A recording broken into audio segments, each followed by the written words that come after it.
সরকারি ভাড়া 100 টাকা, ঈদ পার পেছে ঈদ পার পেছে 60 টাকা বেশি নিতেছি। আসার সময় খালি আসা লাগে, আমাদের 5,500 টাকার তেল লাগে, 3 জন কর্মচারী যাই আসি, আমাদের খোরাকি আছে, যেহেতু পোষায় না, আসলে পারে তেল খরচ হয়ে রাস্তা খরচের দিয়ে আমাদের টাকা থাকে না। ঈদ পার পেসের জন্য 60 টাকা আমরা চাই যে মালিক শুনতে বলছি, তাহলে আমরা কি করবো, গাড়ি কি বন্ধ রাখবো? আমরা যদি কিছু না পাই, পেটে ভাত না হলে খাবো কি?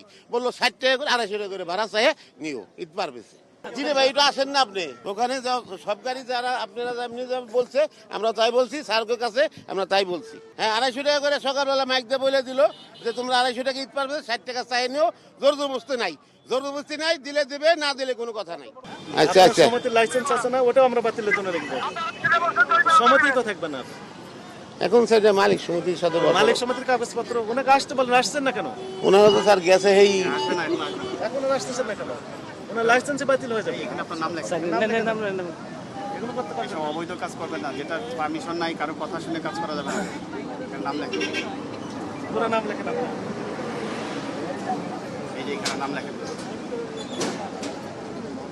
অপরাধ বুঝতে পেরেছেন, এটি অপরাধ, আপনার অপরাধ। আপনার মালিক সমিতি যিনি আপনাকে নির্দেশ দিয়েছেন উনি অপরাধ করেছেন। ওই যে আরেকজন বাসের মালিক, মনে হয় ইনি মালিক, উনিও বলতেছেন বেশি নেন, আলাদা গাড়ি, আলাদা গাড়ি আছে।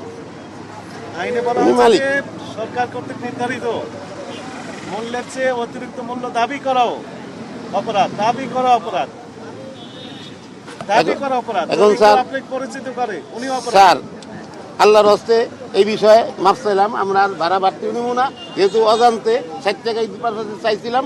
এইভাবে যে আমাদের খোরাকি হয় না, সামনে ঈদ পার আমাদের বাল বাচ্চা আছে, এর জন্য আসার সময় স্যার খালি আসে না। আমার নাম মোহাম্মদ রফিক। টাকা আদায় করেছেন কারো না না না স্যার, ভাড়া নেই, দাবি করেছেন শুধু শুধু দাবি দাবি করছি, করছেন। দিলে দিবে, না দিলি না। এটি অপরাধ। টাকা আমরা বলে দিচ্ছি, এখানে না বলে দাও। এখানেও বলে দেবো বলে দাও। যে বিআরটিএ নির্ধারিত ভাড়া, ওই যে পয়সা আছে 60 পয়সা দেখলাম, এই জন্য আপনি পরবর্তী যে অ্যামাউন্ট সেটি আপনি নিতে পারবেন।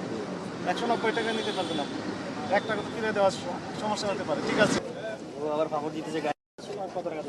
জাতীয় ভোক্তা অধিকার সংরক্ষণ অধিদপ্তরের মহাপরিচালক মহোদয়ের নির্দেশনায় দেশব্যাপী একযোগে এই ঈদকে কেন্দ্র করে ঘরমুখী মানুষ যেন স্বাচ্ছন্দ্যে, নিরাপদে এবং সরকার কর্তৃক নির্ধারিত যে ভাড়া রয়েছে সেই ভাড়ায় পরিবহনে যাতায়াত করতে পারে, বাসে, রেলওয়ে, লঞ্চে। এই জন্য মূলত আমাদের যে তদারকি সেটি চলছে।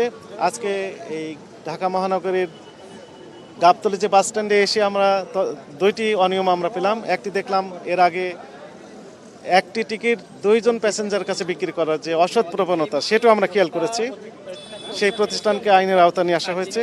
আর এইখানে আমাদের কাছে অভিযোগ ছিল যে সেলফি নামের যে পরিবহন, তারা বিআরটিএ কর্তৃক নির্ধারিত যে ভাড়া ঢাকা টু পাটুরিয়া ঘাট 188 টাকা 60 পয়সা, কিন্তু এখানে নেওয়া হচ্ছে 250 টাকা, অর্থাৎ অতিরিক্ত ভাড়া নেওয়ার যে প্রবণতা সেটি আমরা খেয়াল করেছি।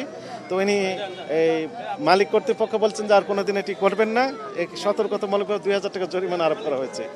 জনস্বার্থে আমাদের এই ধরনের অভিযান অব্যাহত থাকবে। একই সাথে হয়তো আমাদের উপস্থিতি সবগুলো কাউন্টারে আমরা নাও থাকতে পারি, কিন্তু সম্মানিত প্যাসেঞ্জারদের প্রতি আমাদের আহ্বান থাকবে যে আমাদের একটা হটলাইন নাম্বার রয়েছে 1611 এবং একটি সফটওয়্যার রয়েছে www.dncrp.com। এই সফটওয়্যারে গিয়ে আপনি স্মার্টফোনের সাহায্যে বাসায় বসে থেকে অথবা বাসে বসে থেকে আপনি অভিযোগ দায়ের করতে পারবেন। অর্থাৎ ভাড়া যদি বেশি নেওয়া হয় সেক্ষেত্রে সঙ্গে সঙ্গে আমাদের কাছে অভিযোগ দায়ের করলে ঈদের পরে আমরা প্রতিকার দিতে পারবো। আইনে বলা হয়েছে 30 দিনের মধ্যে অভিযোগ দায়েরের বিধান রয়েছে, 30 দিনের মধ্যে অভিযোগ দায়ের করা যাবে। তো ফলে যদি কোনো কাউন্টার, কোনো পরিবহন বিআরটিএ কর্তৃক নির্ধারিত ভাড়ার চেয়ে অতিরিক্ত ভাড়া নিয়ে থাকে, আপনি দিয়ে দিবেন, কিন্তু প্রমাণক সাথে রাখবেন। প্রমাণক সাথে রেখে আপনি একটা অভিযোগ দায়ের করবেন, আপনি প্রতিকার পাবেন।